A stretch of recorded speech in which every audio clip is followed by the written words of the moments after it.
Celebrem enormement el compromís que Esport Plus pren amb la Federació Catalana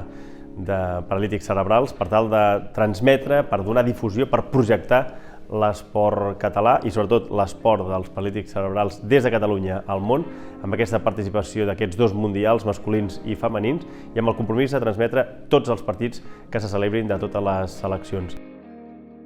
Dins del que és el Mundial, amb el que venen els millors països de futbol masculí, celebrem, i això ens omple d'orgull, de goig i d'alegria, celebrem el primer campionat del món de futbol 7 femení. Creiem que és un pas endavant, és un abans i un després de la digitalització del món de l'esport, amb aquesta intel·ligència artificial aplicada a la promoció de l'esport adaptat i el compromís que té aquesta casa, la Unió de Federacions Esportives de Catalunya i la seva televisió, Esport Plus, és indiscutible en favor de la promoció de l'esport amb discapacitat